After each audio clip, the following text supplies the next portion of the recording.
쓸데없이 나는 그가 어떻게 될 것인가를 자문한다. 대관절 그가 죽을 수 있는 걸까?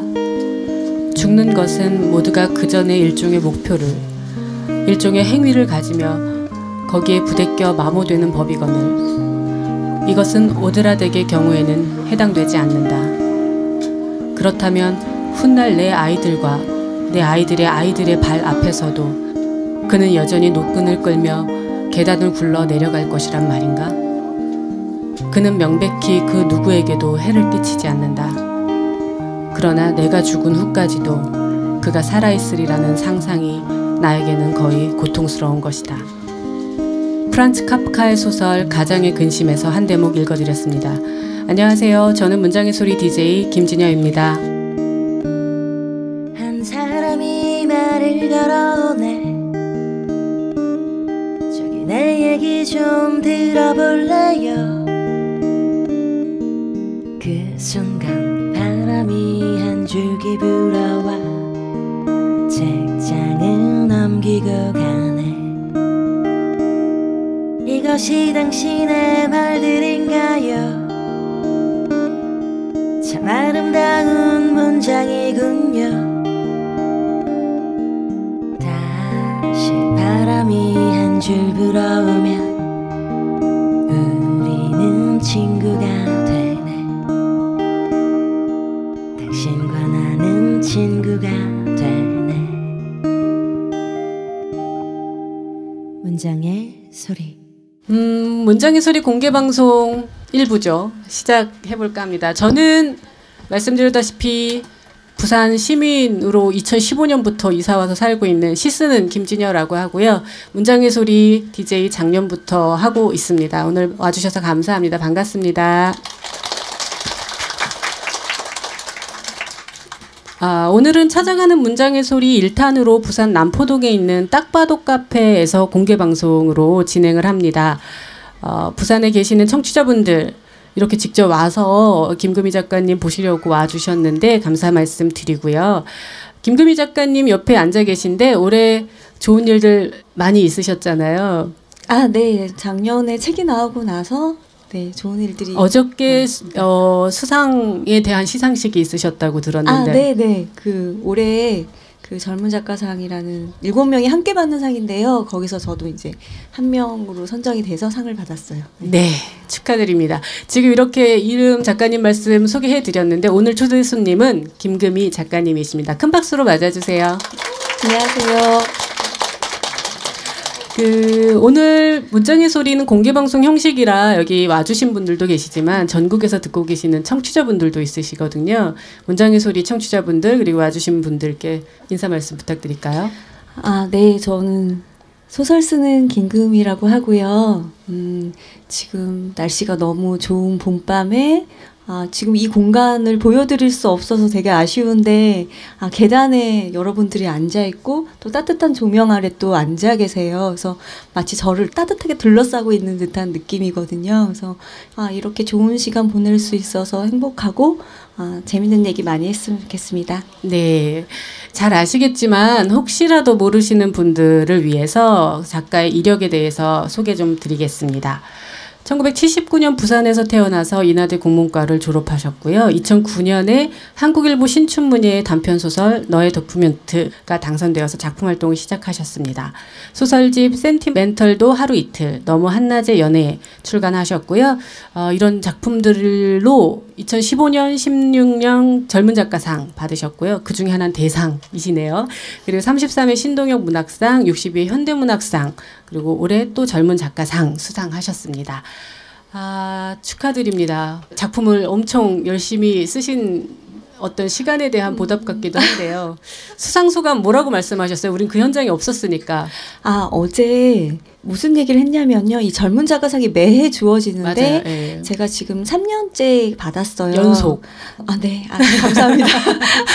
네. 쉬운 일이 아니거든요. 연속 받는 것은. 근데 이제 제가 처음으로 받았을 때가 2015년이었는데 그때 이제 출판사에서 꽃다발을 주잖아요. 그럼 그 꽃다발에 꽃이 아니라 장식하는 풀, 잎사귀 같은 게 있는데 그거를 한번 화병에 꽂아봤어요. 근데 걔가 그 물만 먹고 지금 3년째 살아있거든요. 수생식물인 거죠. 아, 그건 아니에요. 그건 뿌리가 아니에요. 내려가는 거 아니에요? 뿌리가 이렇게 완전하게 나지도 않았는데, 그러니까 어떻게든 3년을 지금 3년째 살아있다는 게 갑자기 생각이 난 거예요. 수상소감을 써야 되는데. 그래서 그게 너무 신기한 일이고, 걔가 살아있는 동안에는 내가 이 상을 계속 받을 수 있을 것 같다. 와, 욕심쟁이. 그죠? 절대 그 식물은 죽이지 않을 것 같아요. 그죠? 그래서 그런 욕망을 막 드러내는 수상소감을 했는데, 신기한 건 제가 거기에 그 잎사귀한테 한 거는 물을 정기적으로 한두 달에 한 번씩 갈아준 거밖에 없거든요. 그래서 영양제를 주거나 아니면 화분에 옮겨 심지도 않았는데, 그게 어떻게 해서 그렇게 자연스럽게 살아 있는가? 그리고 그게 또 뭔가 잎사귀를 더 튀어서 자기 몸을 부풀리려고 하는 것이 아니라 처음에 주어졌던 그 모습 그대로 간직하고 있거든요. 그래서 뭔가 다른 거에 욕심을 내지 않는 사람처럼. 그래서 앞으로 제가 글을 쓸 때도 그 잎사귀의 상태, 자연스럽고 욕심내지 않는 상태를 닮아가고 싶다라는 취지의 수상소감을 했습니다. 네, 너무 문학적으로 수상소감을 그 식물이 아니었다면 이런 수상소감이 나올 수 없었겠네요. 네, 그렇죠. 갑자기 생각이 났어요. 네. 아마 4년, 5년 해서 10년까지 그 식물이 김구미 작가님의 집에 영원히 함께하기를. 영원히. 저 영원히까지 차마 말을 못했거든요. 계속 젊은 작가이시고 싶은 거군요. 네, 그거는 모든 소설가들의 바람일 것 같아요. 예.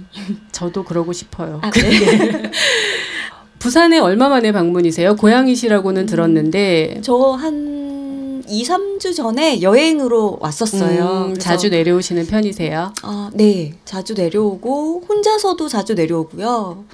뭔가 일이 안 풀린다 싶을 때는 와서 기운을 좀 받아가요. 그러니까 제가 부산 출신이지만 사실은 어렸을 때 아빠의 이직으로 올라가서 경기도권에 올라가서 성장을 했는데 저희 아빠가 완전 부산 토박이시기 때문에 친척들도 다 여기에 있고요. 그래서 제가 여기서 성장을 하지는 않았지만 고향이라는 느낌은 확실히 있어요.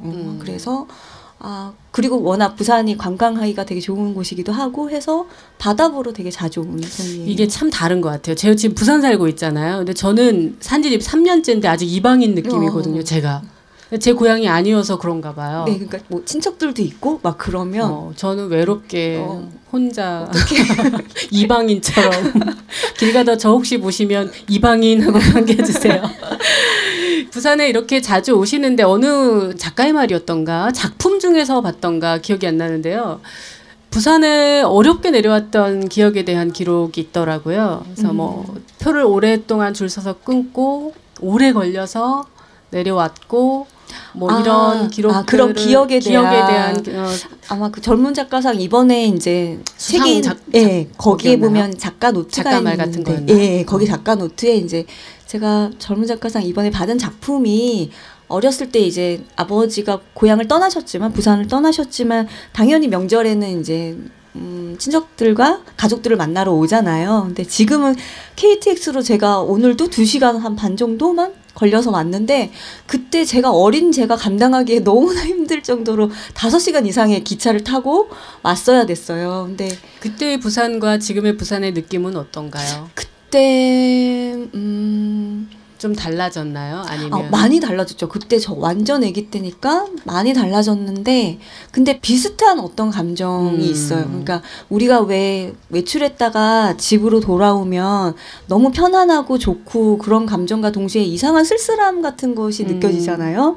네. 그러니까 그런 공간으로서의 부산이 있는 것 같아요. 그래서 돌아와서 저희 부모님 당연히 부산 사투리 쓰시고 그래서 여기서 나누는 모든 대화가 익숙하고 편안하고 하지만 어쨌든 저도 그 시인님처럼 어떤 상당 기간 어딘가 떠나 있다가 돌아오는 그리고 일시적으로 머물렀다가 다시 돌아가야 되는 사람이기 때문에 느끼는 어떤 약간의 소외감, 쓸쓸함 그런 것도 있는 것 같아요.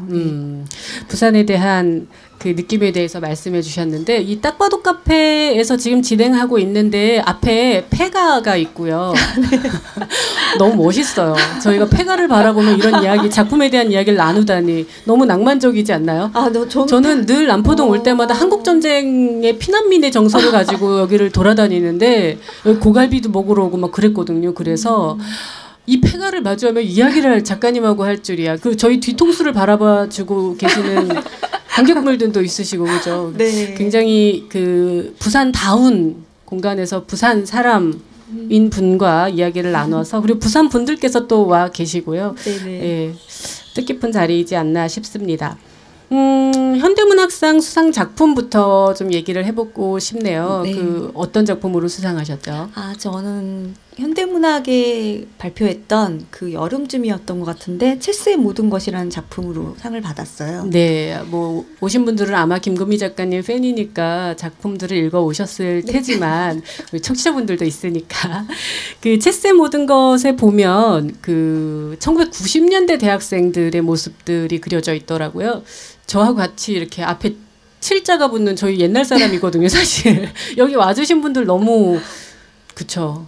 네. 그래서 저는 읽으면서 그 시대를 정말 너무나도 잘 공감하며 읽었는데 작품 속에서 그 90년대 대학 생활 혹은 90년대의 어떤 세계에 대해서 그 쓰신 경우가 좀 있더라고요. 네. 그래서 1990년대 후반의 어떤 생활 혹은 시간이 작품 속으로 이렇게 들어오게 된 이유랄까, 뭐 계기랄까, 뭐 그런 것들도 궁금하네요.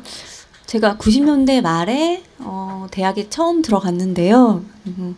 대학생이 된다는 건 그냥 나이를 한 살 먹는 것과는 차원이 다른 어떤 의미잖아요. 그러니까 뭔가 세계랑 직접 맞부딪혀서 그거에 대한 내 생각을 만들어가는 시기였던 것 같아요. 그래서 소설을 쓸 때 어떤 인물을 이 인물의 오늘을 얘기하기 위해서 당연히 모든 작가들이 과거를 향해서 가는데 저는 그 과거의 지점이 대개는 20살 때로 가는 것 같아요. 그거는 그때 제가 이 세계에 대해서 굉장히 많은 호기심을 가지고 있음과 동시에 감수성이 예민했던 시기이기 때문에 실패도 굉장히 크게 느끼고 행복감도 크게 느끼고 했던 시기인 것 같아요. 그래서 자꾸 이렇게 호출해서 들어가는데 물론 거기에 막 삐삐 이런 게 나오는데 여러분들 삐삐 모르시죠?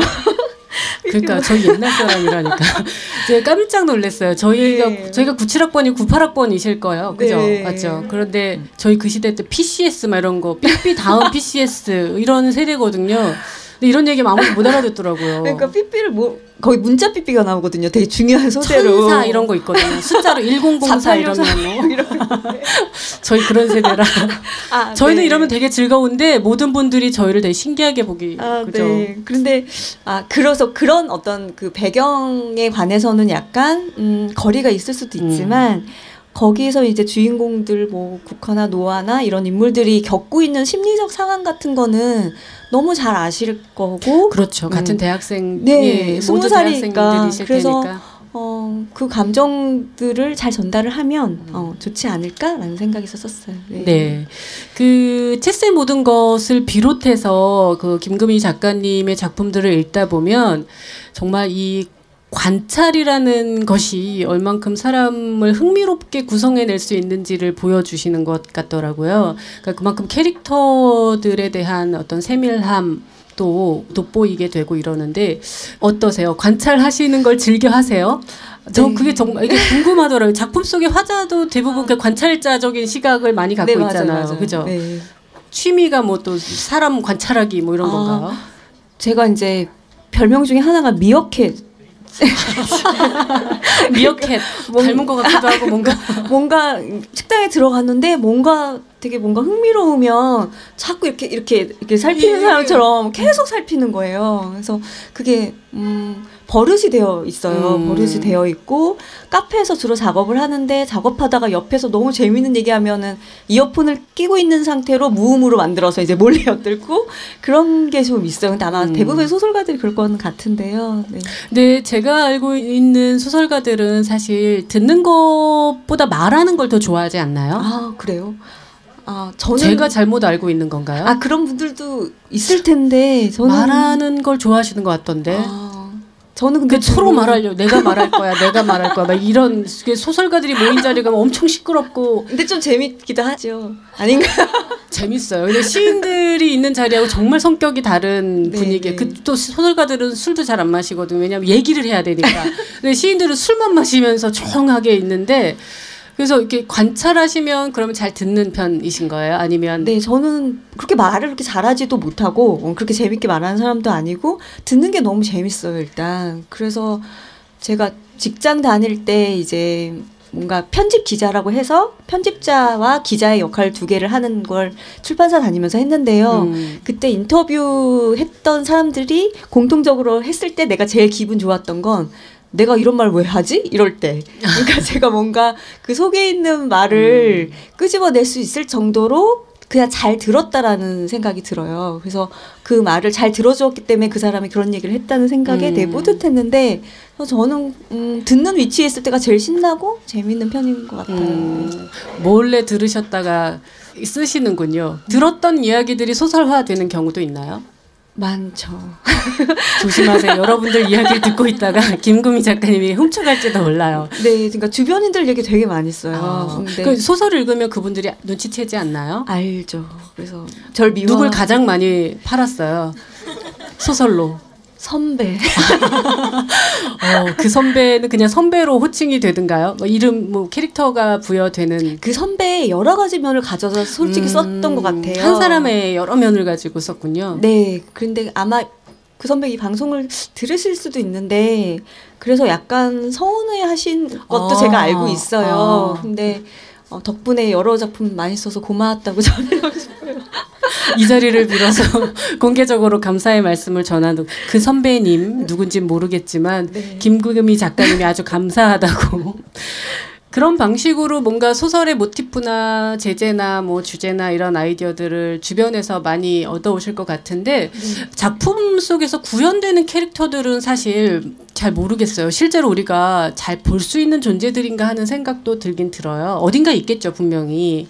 그래서 조금 그런 캐릭터들을 발견하시고 특화시키시는 특히 조중균, 세실리아 이런 캐릭터들 같은 경우에는 흥미롭더라고요. 어떤 캐릭터에 매료되시는 편이세요? 저는 개인적으로 아웃사이더들한테 관심이 되게 많고 그 아웃사이더들의 어떤 행동이 굉장히 많은 감정들을 불러일으켜요. 일단 흥미롭고 안타까운 거 플러스 뭔가 감동도 있고요. 그래서 그 사람들이 자기 세계를 지키기 위해서 어떤 다수인 타인들과의 소외를 감당해내는 그 모습이 주는 감동 같은 게 있거든요. 그래서 저 자신도 그렇게 학교 다닐 때나 회사 다닐 때나 그렇게 성격이 원만한 사람이 아니었기 때문에 아웃사이더 기질이 좀 있었기 때문에 하지만 제가 아주 그 아웃사이더적인 기질을 막 폭발해서 그렇게 해서 뭔가 행동을 했던 건 아니지만 조용한 아웃사이더 같은 기질이 있었기 때문에 그런 사람들한테 일종의 연대감 같은 걸 많이 연대감의 대리만족 같은 게 네네 남의 얘기 같지 않은 거죠. 네. 그러시군요. 네. 그 앞으로의 소설에도 그런 캐릭터들의 눈이 더 계속 가시겠어요? 아직 존재하지 않지만 그 작품들이 네, 대체로 소설가는 자기 마음을 움직이는 인물이나 사건에 흥미를 가지니까 그 사람이 특별해서가 아니라 그러니까 좀 독특해서가 아니라 소설적인 재미를 위해서라기보다는 제가 마음이 가는 캐릭터들이기 때문에 소설 속으로 불러와서 따뜻하게 감싸서 이걸 읽는 사람들에게 내가 왜 이 인물에 대해서 애정을 가지고 있는지를 동의를 구하고 싶은 마음은 계속해서 들 것 같아요. 네. 작품을 읽다 보니까 글쎄요 모르겠어요. 여러분들은 어떻게 생각하실지 모르겠는데 자꾸 세상이 나빠진다라는 인식이 짙게 배어 있더라고요. 예전보다 지금 더 나쁘고 앞으로 더 나쁠지도 모르겠고 어떻게 보면 되게 비관적인 세계관일 수도 있는데 어떠세요? 이렇게 소설가의 입장에서 볼 때 지금 오늘날 한국 사회, 우리 청년, 우리 문제 나쁘다라는 말이 소설 속에서 너무 도드라져서 제가 보면서 이 작가님이 보는 이 현실은 어떤 걸까 궁금했거든요. 지금 생각이 많이 달라졌고 아마 여기 앉아 계신 분들의 다양한 생각을 다 알 수는 없지만 대체적으로 지금은 뭔가 변화에 대한 갈망이 표출이 된 시기라고 저는 생각해요. 제가 세상이 더 나빠진다라고 책의 작가의 말에 썼던 것 같은데 그때는 지금이랑 전혀 다른 모습이었거든요. 저랑 마음을 같이 하는 사람들이 눈앞에서 모여있지 않고 어딘가에 흩어져 있는 상황이었던 것 같아요. 지금 생각해보면. 근데 우리가 그 마음들을 확인할 수 있는 시간들을 작년과 올해 보냈고 우리가 뭔가 이 공동체로서의 자존감을 회복할 수 있는 계기를 우리 스스로 만들었다고 생각하기 때문에 사실 저는 지금 약간 정말 이 봄날의 날씨 같은 어떤 그런 게 좀 있어요. 물론 우리가 이거를 우리가 원하는 만큼 완벽하게 성취하기는 사실 어려울 수도 있겠죠. 하지만 우리가 그런 기회를 만들어냈다라는 그 사실 자체는 굉장히 감동스러운 거거든요. 그래서 지금 만약에 책을 내고 작가의 말을 쓴다면 그 나쁨에 대해서 좀 다르게 쓰지 않을까 싶어요. 맞아요. 우리가 나쁨을 계속 나쁘다고 얘기하면 더 헤어나올 수도 없겠죠. 작가님들의 몫이지 않을까 싶어요. 내일과 희망과 미래에 대해서 이야기해 주는 것은 뭐 김금희 작가님의 그 이제 소설 속에서 나쁘다는 말이 다른 단어로 대체되어 나타나기를 저도 기대해 볼게요. 이야기를 나누다 보니까 시간이 금방금방 가네요. 이 김금희 작가님 목소리 너무 예쁘죠? 네, 예쁜 작가님의 목소리로 작가님의 작품 중에 한 대목 들어보고자 하는데 어떤 작품 읽어주세요? 제가 대체로 이런 낭독 행사에서는 한낮의 연애를 읽었었는데 오늘은 왜 그런지 세실리아를 읽어보고 싶어졌어요. 그래서 세실리아랑 정은이가 완전 만취한 상태로 거리를 걷는 그 대목을 읽어보겠습니다. 네, 들어볼게요. 세실리아야, 우리 취했다, 그렇지? 세실리아는 고개를 푹 숙인 채 말이 없었다. 우리 완전 빙산됐다. 녹아서 대륙 이동 중이다. 그렇지? 녹아서 어디로 가는데 빙산이? 세실리아도 기억하고 있었구나. 그래, 왕년의 요트부라면 절대 잊을 리가 없다. 제 아무리 유명한 예술가라도 잊을 리가 없어. 나는 갑자기 애정을 느끼며 세실리아 옆에 바짝 붙었다. 적도로 가지, 그 따뜻한 바다에서 요트를 타지. 세실리아는 내 말에 전혀 웃지 않고 채 타고 콧방귀를 뀌었다. 우리는 다시 말없이 걸었다. 걷다가 누가 먼저인지 모르게 노래를 불렀는데 다른 가사는 생각나지 않고 돌아버려요 하는 구절만 입안에 맴돌았다. 세실리아야, 춥지? 춥다. 얼 것 같다. 얼면 안 되지. 얼면 죽으니까, 죽으면 재미없으니까. 그렇지. 근데 왜 죽어? 박지성보다 유명한데. 레지던스에 다다르자 세실리아가 잘가 하더니 돌아섰다. 그랬다가 다시 돌아와 나를 꽉 끌어안았다. 세실리아는 가슴도 장난 아니게 풍만해서 숨이 막힐 것 같았다. 추워서 얼른 집으로 가고 싶었지만 그렇게 안고 있지 않으면 일단은 더 추우니까 우리는 그렇게 힘주어 안고 있었다. 이윽고 얼어붙을 것 같은 내 귓가에 대고 세실리아가 말했다. 이렇게 웃은 건 아주 오랜만. 정말 배가 아프도록 웃었어. 한 번은 말을 걸 줄 알았지. 한 번은. 넌 울 줄 아는 애니까. 도서관에서 울곤 하는 걸 내가 봤으니까. 아주 오래 걸리긴 했지만 이제는 말해야겠다. 말해야겠어. 치훈이 걔는 쓰레기야. 그날 밤 취한 나를 데려다 주면서 무슨 얘긴지 알겠어? 그런 건 연애도 뭣도 아니야. 그런 건 폭력이야. 정은아, 기집애야, 너 너무 재밌다. 어떻게 이렇게 재밌어졌어? 하지만 이제는 찾아오지 마. 다시는 찾아오지 마. 세실리아가 팔을 풀었다. 나는 내 안에서 무언가가 그렇게 빠져나가는 게 싫어서 세실리아를 붙들려고 애썼다. 하지만 세실리아는 안아주지 않았고 마지막 인사도 없이 자기 방으로 돌아갔다. 얼음 송곳과 구덩이가 있는 그 간소하고 조용한 방으로. 이미 전철이 끊겼다는 것을 알면서도 역으로 걸었다. 취객들은 항상 집을 향해 걷는다. 집이 생각나지 않을 땐 집으로 가는 방향이라고 생각되는 길로 걷는다. 가다가 여기는 집으로 가는 길이 아니네? 하는 생각이 들면 집이라 믿으며 걷는다. 우리는 늘 취하고 집으로 가지 못하지만 그건 우리가 집으로 가는 길을 모르거나 집으로 가고 싶지 않아서가 아니야. 술을 마시면 마음이 곧잘 파쇄된 얼음처럼 산산조각 나곤 하니까 아무 곳이나 집인가 싶어 그러는 거지. 미친 소리, 미친 소리다. 나는 미친 소리야 하면서 발을 굴렀다. 화가 나서인지 추워서인지는 알 수 없었다. 하지만 걸어야지. 미친 소리를 하면서라도 걸어야지. 집으로 가야지. 레지던스에서 우리 집까지는 얼마나 멀까? 집에서 이런 걸 잊기까지는 얼마나 걸릴까? 쪼그리고 앉아 턱턱턱 구덩이를 파는 세실리아를, 밤에 골목을 옮겨 다니며 이미 버려진 것들을 별처럼 줍는 세실리아를, 누군가에게 엉겨붙고 싶지만 가장 저점의 온도에서도 그러지 못하고 홀로 동결해 갔을 세실리아를 나는 벼랑간 모든 게 수치스러워서 얼굴을 가리며 걷다가 소리치며 걷다가 노래를 하며 걸었다. 그리고 최종적으로는 휴대전화를 꺼내 세실리아의 번호를 지웠다. 네. 소설의 마지막 장면이었나요? 중간. 오늘은 왜 세실리아가 읽고 싶으셨나요? 잘 몰랐는데 읽으면서 생각을 해보니까, 그러니까 저는 이 소설집에서 이 세실리아라는 작품에서 집에 대해서 얘기하는 부분을 되게 마음을 담았었고 개인적으로 자주 떠올려요. 그러니까 항상 집으로 가고 싶지만 이미 집에 갔는데도 집에 안 온 것 같은 마음이 들 때도 있고, 그럴 때는 집으로 가는 길이라고 믿으면서 갈 수밖에 없는 우리의 어떤 상황에 대해서 자주 생각하는데, 이 장소가 부산이기 때문이었던 것 같아요. 네. 뭔가 본능적으로 세실리아처럼 오늘 이 김금희 작가님의 낭독을 들으니까 뭐 이 거리를 저도 술 한잔 하면서 집이 어디냐 이러면서 막 걷고 싶은 날씨고 봄이네요. 그죠? 네. 세실리아처럼 술을 좋아하시는 편이세요? 아니, 이 소설집을 읽다 보면 술 먹는 장면이 꼭 나와요. 네. 근데 저는 술은 사실 거의 못 하는데요. 술자리에는 거의 끝까지 앉아 있는 편이에요. 들으려고요. 그냥 재밌어서. 아니 근데 술을 안 먹는 사람들이 오래 남아 있는 게 사실 되게 고역이라고들 얘기하잖아요.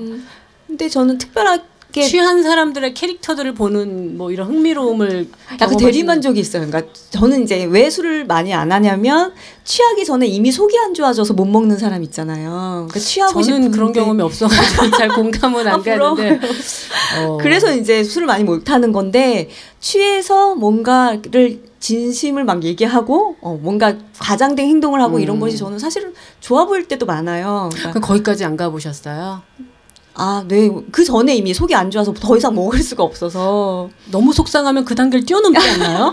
속이 쓰리고 아프고 뭐 이런 걸 떠나서 그냥 뭐 술이냐 물이냐 뭐 이렇게. 근데 그게 안 좋은 게 그냥 속이 쓰린 정도가 아니라 한 30번 정도를 토하거나 이렇게 되는 정도예요. 그러니까 이제 겁이 나서 그 이상 못 먹는 거죠. 취할 때까지는. 그래서 소설 속에 자꾸 술 먹는 장면을 대리만족. 어떤 주종을 좋아하세요? 이 빙산이라는 이미지는 양주를 먹으면서 그죠? 네네. 아이싱되는 그 장면인 것 같더라고요. 실제로 대학생 할 때 양주를 먹으면서 그런. 아니요, 양주를 어떻게 먹겠어요. 왜 저희 편의점에 파는 양주들 많이 먹었어요.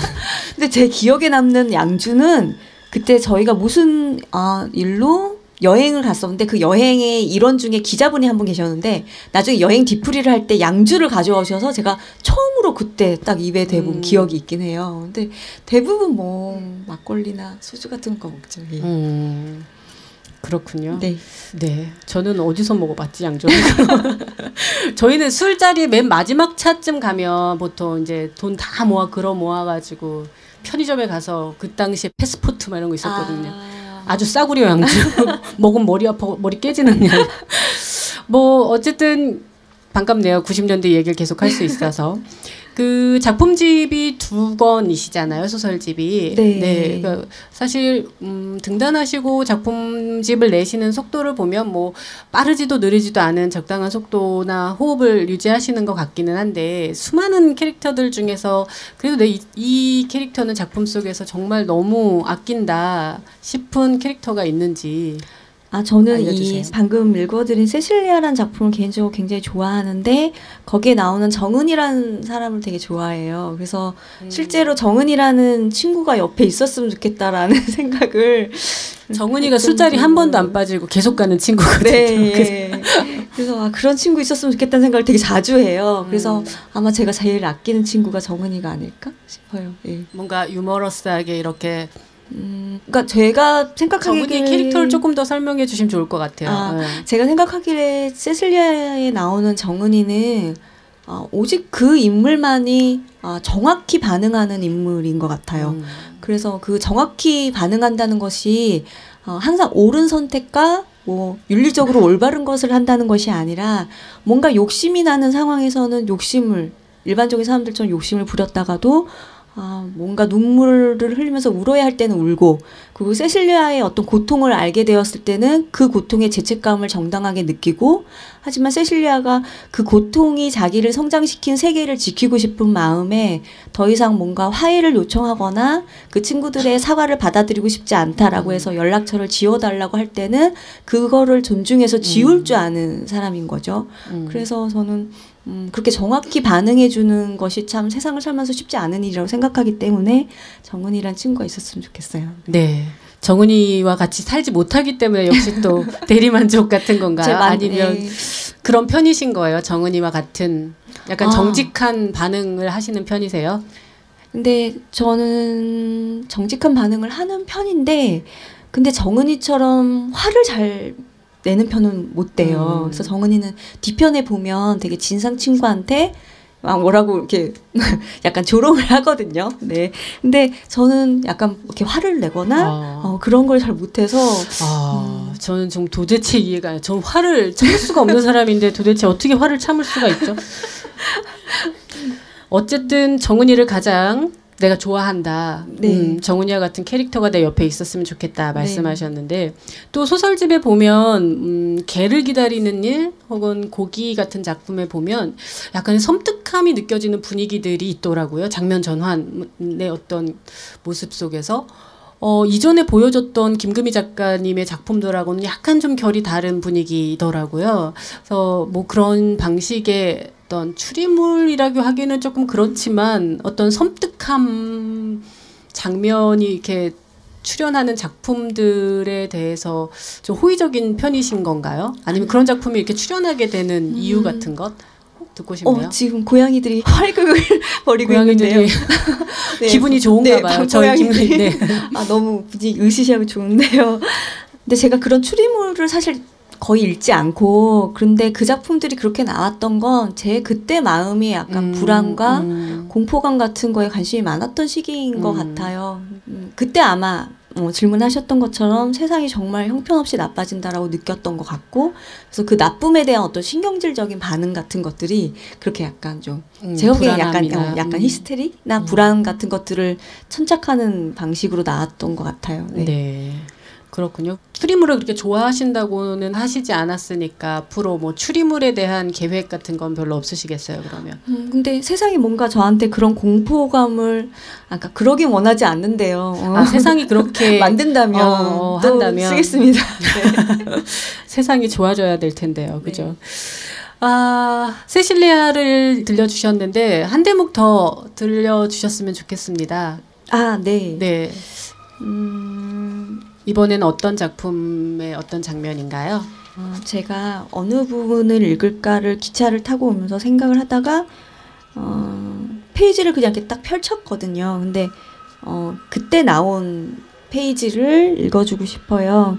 이 작품도 그렇게 대중한테 많이 알려진 작품은 아닌데 반월이라는 작품이에요. 그래서 네. 이런 효과음 굉장히 좋네요. 그죠? 반어를 읽기 전에. 네. 우리 고양이들이 너무 흥분해가지고 지금 김금희 작가님 너무 격분한 상태로 반겨주고 있네요. 제 소설에도 고양이가 자주 나오거든요. 네, 그래서 또 고양이가 출연하시더라도 이런 효과음 괜찮습니다. 네. 네. 저런 주차 효과음 괜찮으시죠? 반월의 효과음으로 아주 딱인 거. 네, 들어볼게요. 네. 동수에게. 휴가가 반 넘게 지나간 날 현관에 할머니 한 분이 찾아왔다. 엄마가 의사 선생은 이미 보건소에 나가고 없다고 하자 할머니가 무언가를 내밀었다. 죽은 토끼였다.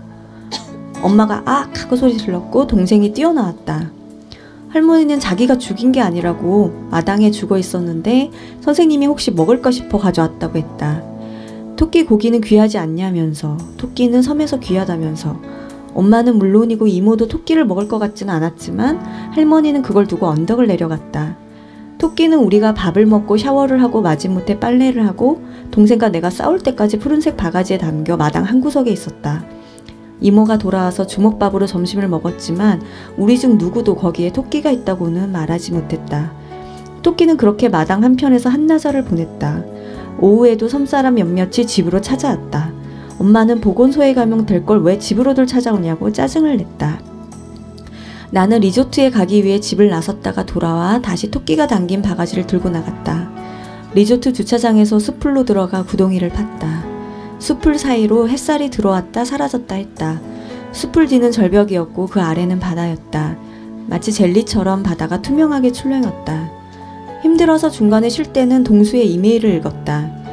동수는 주인이 없는 집에 가는 건 옳지 않지만 내가 말한 탁상시계를 찾으러 가보겠다고 했다. 그 탁상시계에 정말 동수에게라고 쓰여있는지 눈으로 확인하겠다고. 집에 귀중품이 없는 건 확실하지? 동수가 다시 확인했다. 동수는 예의 바르고 신중하며 생각이 많은 애 같았다. 그럼 없지. 집에는 아무것도 없다. 귀금속이나 현금이 들어있는 저금통, 통장 그런 건 없다. 우리는 가난하고 언제 쫓겨날지 몰라서 그런 건 안 키운다. 갈 때는 짙은 옷을 입고 갈게. 동수가 말했다. 텔레비전에서 보니 안산 분위기가 좀 그랬어. 이미 토끼가 들어갈 만큼 팠는데도 나는 손을 멈추지 않고 있었다. 계속 구덩이를 파고 싶었다. 분위기가 그러니까. 내가 들어갈 만큼 파야지. 분위기가 좀 그러니까. 몇 시간이나 파내려 갔는데도 겨우 내 정강이를 넣을 만큼이었다. 토끼는 죽었는데 묻히기까지 또 기다려야 하니까 아주 무료한 얼굴로 귀여운 수염만 햇살에 들이우고 있었다. 내가 여기에 묻히고 토끼가 나의 남은 버케이션을 즐기면 어떨까 생각했다. 토끼가 일어나서 모래를 털고 리조트로 들어가 소파에 앉고 나의 애인에게 인사하고 물을 청해서 마시고 여름의 열기가 빠져나가지 않는 노인들의 방을 기웃거리면서 죽음을 두려워하지 마시구려 하고 말하는 것이다. 그리고 이모 집으로 가서 내 옷을 입고 가방을 메고 선착장에서 쾌속선을 타고 섬을 빠져나간다. 가라앉아도 걱정 없죠. 이미 난 죽었으니 말이오. 그리고 시내에서 버스를 타고 지하철로 안산으로 우리 집으로 돌아간다. 중간에 만나는 사람들에게는 놀라지 말아요. 나는 이미 죽었으니까. 그렇게 화내지 말아요. 나는 이미 죽지 않았어요. 가엾지 않습니까? 가엾지 않아요. 하고는 집으로 들어가 탁상시계를 찾으러 온 짙은 옷의 동수를 맞이하는 것이다. 어서와 동수야. 빈집은 처음이지? 그 시계를 보면 동수가 좀 미안을 받을까? 어떤 시간을 되찾은 기분일까?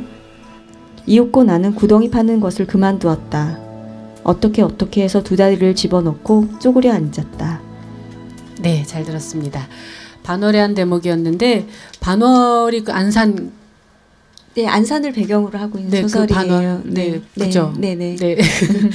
그 너무 한낮의 연애의 소설집에 많은 작품들이 있는데 대중들이 그래도 그나마 인지도가 조금 적은 작품을 읽어주셨는데 이번 계기로 아마도 대중들의 많은 사랑을 받지 않을까 싶고요. 김금희 작가님 모셔서 이야기를 나누고 작품을 이렇게 직접 작가님의 목소리로 듣다 보니까 시간이 금방 가네요. 와주신 여기 관객분들께 질문하실 수 있는 시간을 좀 드리고 싶은데요. 일단은 저희의 뒤통수를 계속 이 시간 동안까지 봐주신 분들께 먼저 기회를 드리는 건 어떨까요? 예. 혹시 와주신 분들 중에 김금희 작가님께 궁금하신 점 있으시면 네, 말씀해 주세요. 네, 안녕하세요. 저는 부산에서 글 쓰면서 소설가의 꿈을 키워가고 있는 19살 마소연이라고 합니다. 네. 제가 얼마 전에 너무 한낮의 연애를 이제 그걸 산지는 조금 됐었어요. 근데 산지는 좀 됐는데 이제 이걸 신청하고 이제 다시 세실리아까지 읽고 나서 거기서부터 다시 읽기 시작했는데 저는 그 소설집에서도 이제 작가 본인도 그렇지만 이제 독자도 좀 꽂히는 어떤 한 편이 있잖아요. 저는 그게 우리가 어느 별에서라는 그런 작품이었는데 제가 작품을 쭉 읽다가 이제 그녀는 이제 고아원에서 자랐고 이제 지금은 병원에서 일하고 있는데 왜 고아원에서는 아픈 아이들이 없었을까 그런 이제 부분이 나오잖아요. 그래서 저는 그 부분에서 되게 좀 흠칫했거든요. 되게 좀 놀랐어요. 이제 그녀는 이제 어렸을 때부터 고아원에서 자랐고 그곳에선 아픈 아이들이 없었기 때문에 어떤 특정한 보살핌을 받을 일이 없었는데 이제 그녀는 이제 자라서 누군가를 보살피는 일을 하고 있는 거잖아요. 그래서 그런 어떤 약간 어떻게 보면 삶의 아이러니 같은 그런 부분이 느껴져서 되게 좋았었는데 사실 이제 그 작품을 읽고 나서 그 부분이 되게 마음에 남긴 했지만 이제 그게 어떤 좀 더 구체화된 그런 뜻으로 저한테 다가오는 게 사실 없어서 그러니까 솔직히 말하면 제가 아직 잘 이해를 못한 것 같아요. 근데 그래서 사실 이제 좀 궁금했던 게 이제 작가님은 우리가 어느 별에서라는 작품을 어떤 부분에서 어떤 뭐 장면이나 아니면 인물에서 시작을 하셨을까 해서 소설의 차관 지점 같은 걸 네. 근데 지금 질문하신 분이 말씀하셔서 그녀가 과거에 고아원에서 그런 기억이 있는데 나중에 커서는 오히려 사람들을 치료하는데 일조하는 그런 직업을 갖게 됐다는 걸 전 지금 깨달았어요. 그게 이렇게 연결될 수도 있다는 거를. 근데 저는 실제로 저희 엄마가 좀 큰 병에 걸리셔서 투병 생활을 하셨어요. 지금은 이제 많게를 하셨는데 그래서 그때 느꼈던 제가 어머니를 잃을지도 모른다는 어떤 슬픔과 그런 상황 속에서 쓴 소설이 우리가 어느 별에서예요. 여러분들 부모님이 아파 본 경험이 있으신 분들도 있겠지만 제가 그걸 경험을 해보니까 굉장히 되게 그러니까 마냥 슬프다고는 할 수 없는 어떤 복잡한 결의 상실감이 들더라고요. 그래서 그때 들었던 상실감, 그리고 또 유년을 돌아봤을 때 유년이 저한테 줬던 어떤 어려움에 대한 생각들이 그 작품을 쓰게 했던 것 같아요. 네. 네. 안타깝지만 한 분만 더 질문을 하실 수 있을 것 같아요. 이제는 앞쪽에서 네, 손 들어주신 분 잠시만요. 안녕하세요. 네, 안녕하세요. 저는 포항에서 왔고요. 네. 그리고 저는 소설은 안 쓰고 있고 시를 이렇게 쓰고 있고 준비하고 있는 이재영이라고 합니다. 네. 저는 전에 조준균의 세계 네. 그거를 전에 KBS에서 그 라디오 문학관 거기서 했는 것도 듣고 또 책에서도 다른 작품도 듣고 들으면서 개인에게 가지고 있는 어떤 시간 어떤 남아있는 시간에 대한 의미 그리고 주로 이제 계속 설명해 주셨듯이 이제 소외된 인물들이 되게 많이 있어서 나도 그런 지점에서 조금 그냥 청년인데 어떻게 보면 조금은 동떨어져 있는 약간 소외 뭐 취업을 준비하고 고민하고 있는 어떤 소외감 그런 걸 잘 반영해주고 있는 것 같아요. 네. 그래서 작가님에게 그런 여러 작품에서 나왔던 등장인물 특히 그 동수에게 말했던 그 구절에서 그 동수의 그 마음이 작가님에게는 또 어떻게 드러났고 그리고 작가님 생각하시기에는 그 이 주인공들이 가지고 있는 어떤 시간에 대한 의미, 공간에 대한 의미가 어떤 건지 좀 궁금합니다. 네. 제 소설 얘기할 때 인물들을 많이 말씀을 해주세요. 근데 저는 그 인물들이 가지고 있는 어떤 빈곳 같은 것들이 여러분한테 전달이 돼서 어디를 건드려줬다는 말이거든요. 그 경우가 가장 소설가가 행복감을 느끼는 지점이고요. 그래서 제가 만든 인물들이 가지고 있는 그 빈곳이라는 것은 사실 여러분들이 다 동일하게 공유하고 있고 그걸 만든 저조차도 공유하고 있는 거예요. 그래서 그 빈곳이라는 게 사실은 근데 뭐가 없는 것, 결핍되어 있는 것이라고도 생각할 수 있지만 어떻게 보면 왜 술빵 같은 거 만들 때 어떻게 만들던 간에 그 안에 기포라고 할까요? 그 빈 공간들은 남아 있잖아요. 그러니까 그런 것처럼 우리가 이 공간에서 시간이라는 것을 넣어서 우리가 성장하는 과정에는 그것을 만들어낼 수밖에 없는 빈 곳일지도 모르겠어요. 근데 우리가 그런 빈 곳이 있다는 것을 혼자만 들여다보는 것이 아니라 우리가 상대의 어떤 그 술빵의 절단면과 같은 그런 빈 곳을 알고 있다면 우리가 그렇게 깊게 좌절하거나 깊게 외로워하지 않아도 되지 않을까라는 생각을 해요. 그래서 그런 마음으로 저는 뭔가 작은 연대의 손길을 들이고 싶어서 작품을 쓰는 거고 여러분들이 뭔가 공감을 느끼셨다면 그 손을 잡아주신 거라면 지금 우리가 여기에 함께 있는 이 시간처럼 되게 좋은 시간들인 것 같아요. 제가 왜 이 답변하면서 저 약간 지금 울컥했는데 제가 왜 그런지 모르겠는데 봄밤이라서 그래요. 그 네. 헤어질 시간을 벌써 다 먼저 예감하시고 그런가 봐요. 네, 벌써 네. 울컥하시면 어떡합니까? 사실 작가와 독자들이 이렇게 만나는 시간이 흔치 않죠. 특히나 부산 지역에 계신 분들을 만나는 일은 더 쉽지 않을 거라고 생각이 그렇죠. 드는데 네. 오늘 와주신 분들과 청취자분들께 뭐라 그럴까요? 앞으로의 포부라고 할까요? 오늘의 소회라고 할까요? 뭐 여러 가지 의미를 더해서 인사 말씀 부탁드릴게요.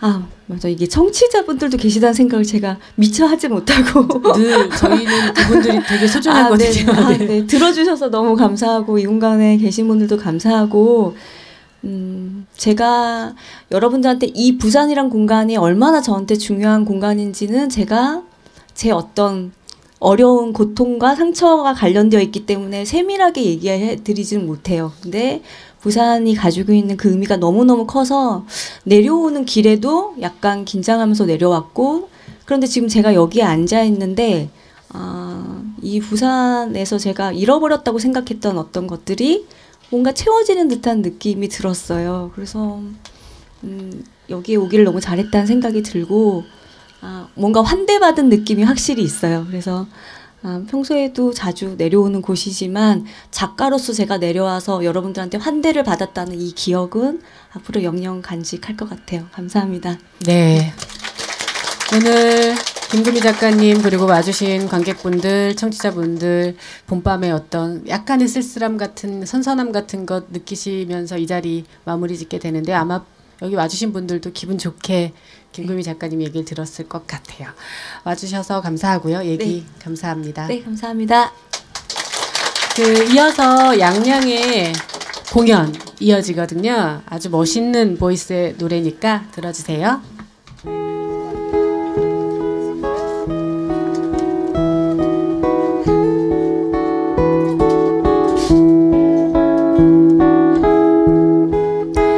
그곳에 가본 적이 있습니다. 바다가 있고 억센 사투리가 있고 달 마중 가고 싶은 고개가 있지요. 그곳 생각을 하면 마음에 단어 하나가 사무칩니다. 그곳에서 흐르는 단어 양양입니다. 안녕하세요. 안녕하세요. 안녕하세요. 와, 오늘 완전 거의 270도인가 이게? 아니다, 180도구나. 270도로 부산의 이 남포동에서 만나네요. 저는 문장의 소리에서 어제의 단어 오늘의 멜로디라는 코너를 하고 있는데 오늘 이제 처음으로 올해 야심차게 저희가 준비한 찾아가는 문장의 소리 이번 부산이 지금 첫 번째거든요. 이 코너에서부터는 이제 그곳에서 흐르는 단어, 낯선 곳에 왔으니까 그곳에서 어떤 단어가 흐르는지 한번 보려고 합니다. 다들 부산 주민이세요? 네. 와, 울산, 뭐 양산 이런 데 없으시고 아까 포항에서 오셨다고 하지 않았어요? 한 분 계시는구나. 한 분 빼고 지금 다 우리 부산 주민이시네요. 저도 고향이 부산이에요. 그럼 놀랄 일인가?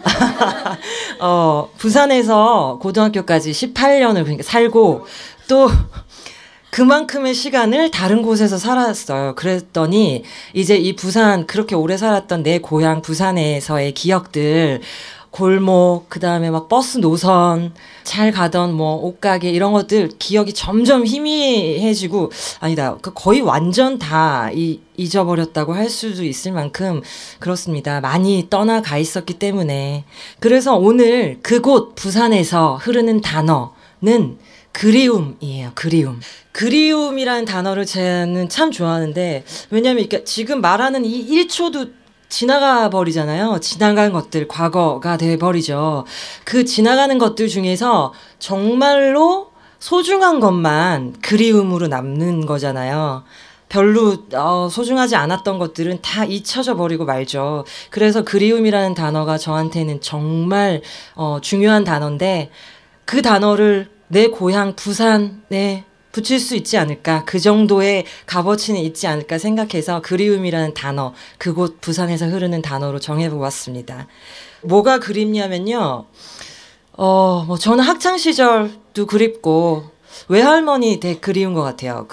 제가 살던 집, 가족들과 함께 살던 집은 왠지 안 그리운데 그리움 하니까 우리 할머니 집에 가족들 모였던 그런 순간.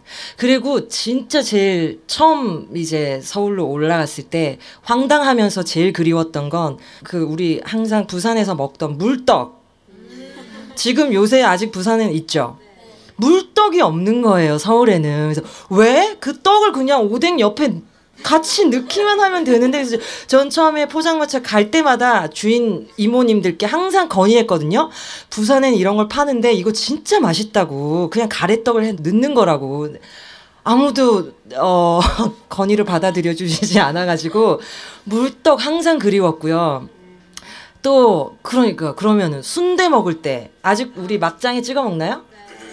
순대를 왜 소금에 찍어 먹어? 저는 너무 황당해 뻑뻑하고 와 이거 막장에 찍어 막장이라는 단어도 그곳엔 없죠. 그래서 쌈장이죠. 막장 그리고 순대 시키면 양파도 주잖아요. 양파도 주나요 아직도? 그러니까 어머 아직 그대로구나. 그런 것들 너무 그립고 그렇다면 아직도 그 떡볶이 어묵 국물 먹을 때 빨간 플라스틱 모자 그거는 이제 없어졌어요. 그렇구나. 그러면 요즘 종이컵 그거는 진짜 그리움 속으로 사라져버린 거가 됐네요. 뭐 이런 많은 것들이 부산 하면 저한테는 그리운 것들입니다. 이 뒤가 용두산 공원인가요?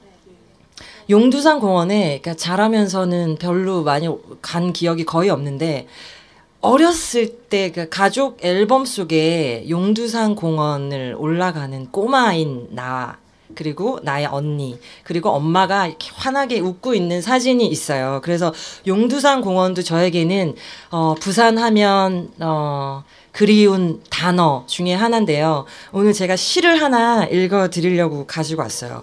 부산에 특별히 찾아왔으니까 부산 출신 시인으로 이재니 시인이 부산 출신이시더라고요. 근데 살짝 정보를 봤을 때는 부산에서 태어나긴 했지만 거제도에서 사셨다고 하는데 뭐 그럼에도 불구하고 부산 고향인 것은 바뀌지 않는 사실이니까 이 이재니 시인이 첫 번째로 발표한 시집이 2권 지금 발표가 되어 있는데 첫 번째 발표한 아마도 아프리카라는 시집에요. 공원 이야기가 있어요. 그 공원 이야기 시를 제가 진짜 저 뒤에 바로 용두산 공원이니까 그때 나의 그 그리운 용두산 공원을 한번 생각하면서 읊어볼까 합니다.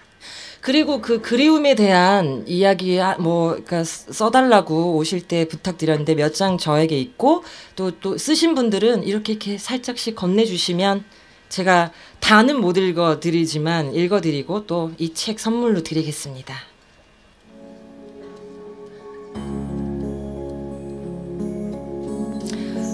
공원의 두이 이재니 어디로 가든 마찬가지라면 굳이 떠날 필요가 있을까?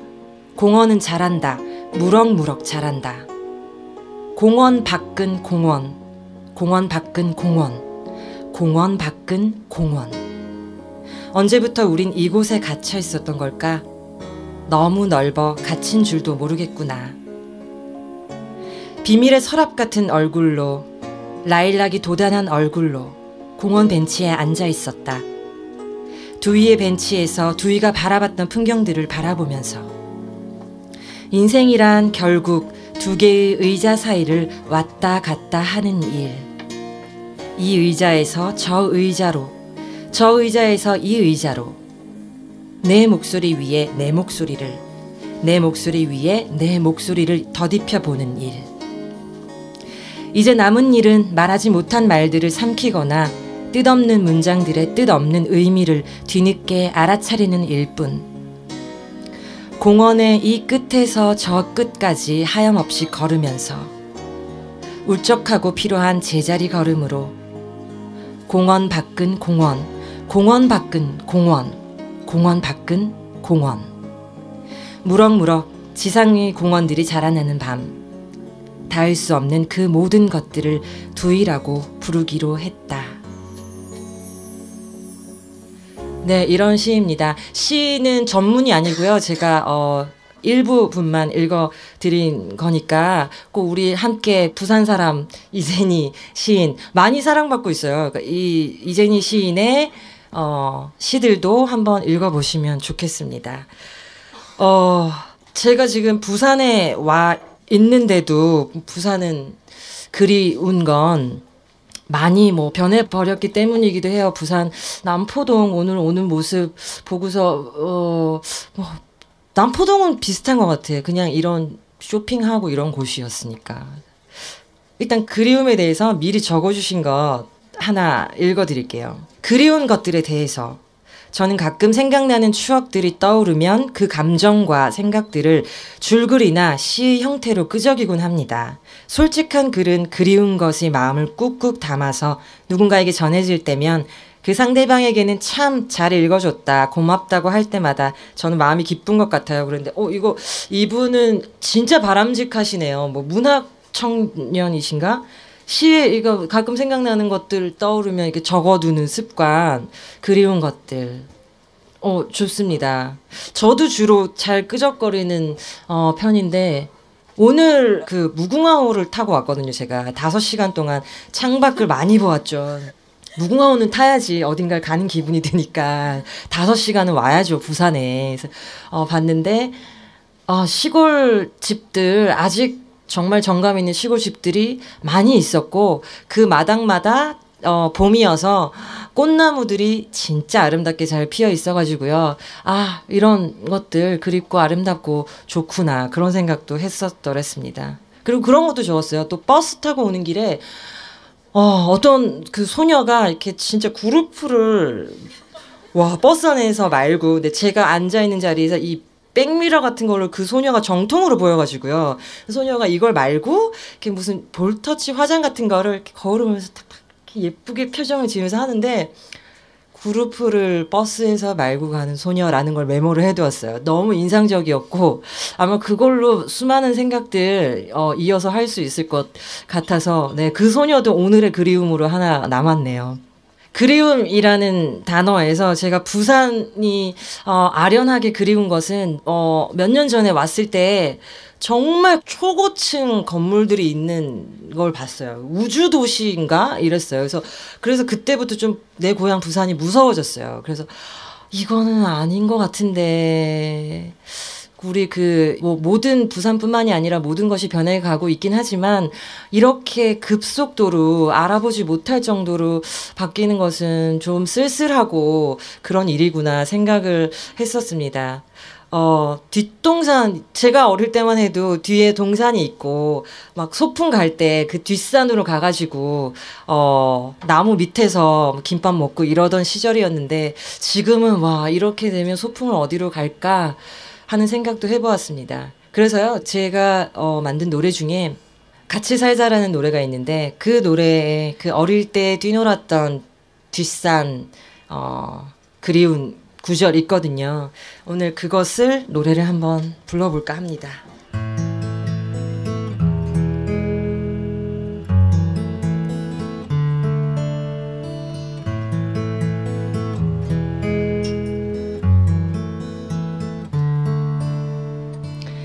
같이 살아가자, 땅의 나무와 풀벌레 같이 노래하자, 하늘의 새와 작은 시냇물 같이 춤을 추자, 갈대들아 바람에 맞춰. 고맙습니다. 짧은 시간이지만 오늘 이 좋은 공간, 저기 보시면 고양이 한 마리가 아까부터 계속 함께 앉아 있었거든요. 아마 부산에서의 이 또 문장예술이 만남에서 저 고양이 앉아 있던 모습이 저에게 또 그리움으로 남을 것 같습니다. 부산 그곳에서 오늘은 그리움이 흐르네요. 고맙습니다. 양양이었습니다.